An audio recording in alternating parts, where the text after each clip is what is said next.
पढ़ लिख कर कुछ करने की चाहत अक्सर महिलाओं में देखी जाती है, पर घर परिवार को प्रायोरिटी देकर अपने शौक पूरे करती हैं गृहिणी नैना ठक्कर। चॉकलेट्स बनाना उनकी प्रिय शौक है। वीएनएम बेमिसाल 12 गृहिणियों में शामिल है नैना ठक्कर।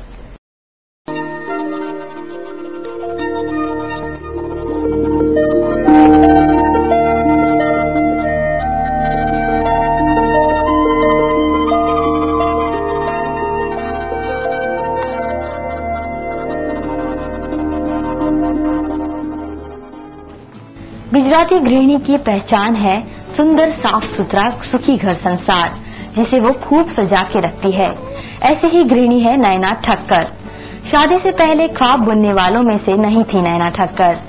होम साइंस में ग्रेजुएट नैना ठक्कर ने सोचा था कि जब शादी करूंगी तो समय के साथ तमाम शौक पूरे करूंगी।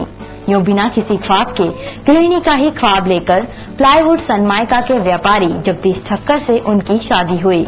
25 साल के वैवाहिक जीवन को याद करते हुए उन्होंने कहा कि 2 देवरों को पढ़ा लिखाकर अमेरिका सेटल करने की जिम्मेदारी निभाने के बाद अब वो 2 बेटों को आगे बढ़ाने की जिम्मेदारी निभा रही है। वहीं रातों को जागना, खाने पीने का ध्यान रखना, कुकिंग, ब्यूटी पार्लर और गार्डनिंग की शौकीन नैना ठक्कर सॉफ्ट टॉयज खुद की खुशी के लिए बनाती है और 5 मिनट में बनाती है चॉकलेट। जिंदगी के उनके यादगार पल हैं कश्मीर में हनीमून, परिवार के साथ घूमने जाना और अमेरिका जा रहे बेटे को अहमदाबाद एयरपोर्ट पर सी ऑफ करने जाना। लग्न पछी हनीमून माटे काश्मीर गया था। सौथी यादगार लम्हा अमुक 2 के 3 एवं है जीवन में के हूँ भूली नहीं सकती, आंखों में ज छे मारा। नैना ठक्कर के पति जगदीश ठक्कर एक बिजनेसमैन हैं और उन्हें पाकर वे बेहद खुश हैं।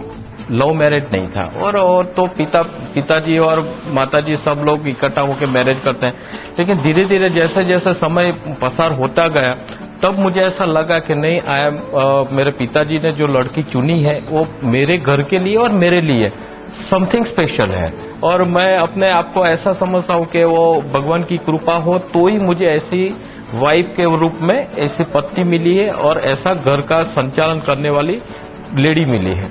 उनके 2 बेटे हैं, 24 साल के यश और 21 साल का वत्सल ठक्कर। आर्थिक रूप से कैपेबल होने के बावजूद भी घर में स्वयं ही व्यायाम करती हैं क्योंकि वे हेल्थ कॉन्शियस हैं। उनके बेटे इस बात का गर्व लेते हैं कि नैना ठक्कर उनकी मां हैं। मैं सिर्फ इतना कहूंगा कि I am proud of my mother. बहुत ही खुश हूँ, कभी भी मुझे रोका नहीं है। इवन कोई भी शौक होता है मेरे, आजकल देखते हैं कि हम लोग अगर बियर्ड भी अलग अलग तरीके से उगाते हैं तो डांटेंगे मम्मी ये नहीं वो नहीं, बट अगर मैं बहुत टाइम तक एक ही एक बियर्ड रखता हूँ मेरी मम्मी बोलती है कि इसको इस तरह से रख। सो मेरे को उस सब तरीके से सपोर्ट मिलता है। I am proud.